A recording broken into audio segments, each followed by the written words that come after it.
So hello दोस्तों, देखो भैया हम पॉलिनोमियल का इस बार ये वाला क्वेश्चंस करने वाले हैं जो कि पेपर्स में आ चुका है, एग्जाम्स बोर्ड में आ चुका है।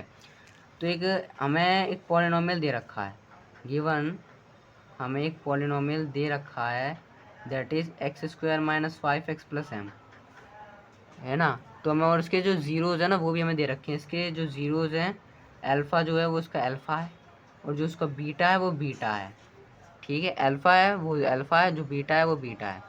ठीक है, और हमें एक चीज़ दे रखी है, वो दे रखी है एक इक्वेशन दे रखी है हमें, equation alpha minus beta equal में 1 हमें ये दे रखा है। तो इसी की मदद से हमें फाइंड क्या करना है, एम, हमें एम की वैल्यू फाइंड करनी है। फाइंड क्या करना है हमें, value of m, value of m, ये हमें फाइंड करना है। ठीक, तो हम निकालेंगे पहले सम ऑफ ज़ीरोज़।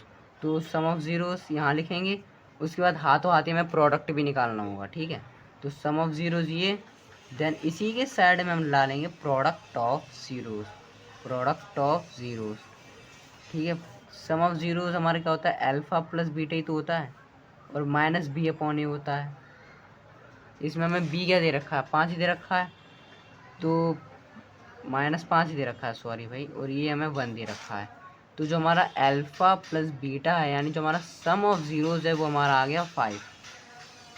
ठीक है, ये पहली चीज़ यहाँ पे। दूसरा, अल्फ़ा इंटू बीटा हमारा होता है सी अपॉन ए, और सी हमें क्या दे रखा है, एम दे रखा है, और ये हमें 1 दे रखा है। तो जो अल्फ़ा इंटू बीटा है वो हमारा आ गया एम।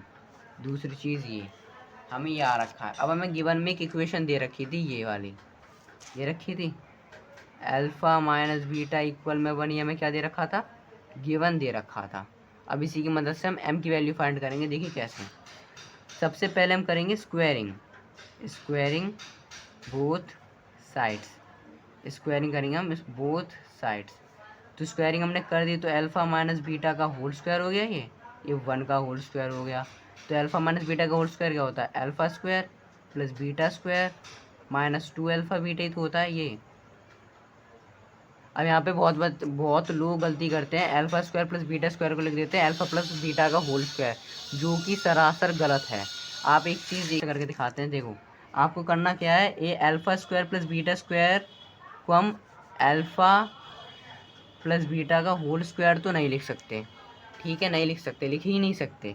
तो देखिए हम यहाँ पे एक चीज़ देखेंगे, अल्फ़ा प्लस बीटा का होल स्क्वायर क्या होता है, alpha square plus beta square plus 2 alpha beta, यही होता है, होता ही नहीं होता यही। तो अल्फ़ा प्लस बीटा का होल स्क्वायर ये होता है। यहाँ पे 2 अल्फ़ा बीटा प्लस में है, यहाँ जाके माइनस में हो जाएगा, अल्फ़ा प्लस बीटा का whole square minus 2 alpha beta किसके इक्वल में आ गया, बताओ जल्दी, alpha square plus beta square के में आ गया। मतलब हम alpha square plus beta square को ये लिख सकते हैं आराम से। तो वही चीज़ हम यहाँ पे अब करने वाले हैं, alpha square plus beta square को हम क्या लिख सकते हैं, अल्फ़ा प्लस बीटा का whole square minus 2 alpha beta, और हमें एक ऑलरेडी दे रखा था, तो ये भी हो गया। और किसके इक्वल में, 1 के इक्वल में। अल्फ़ा प्लस बीटा हमारा क्या आया था, 5 आया था, ये देखो निकाला है हमने 5, तो 5 का whole square. Alpha into beta हमारा क्या आया था, एम आया था, तो 2m इक्वल में 1, तो 25 होता है, ये हो गया -4m इक्वल में 1, तो -4m इधर छोड़ेंगे, यहाँ पे जाके 1 -25, तो जो m की वैल्यू है आ जाएगी 6। सॉल्व करेंगे तो इसकी वैल्यू आ जाएगी 6। तो हमारी m की वैल्यू निकल चुकी है बढ़िया तरीके से।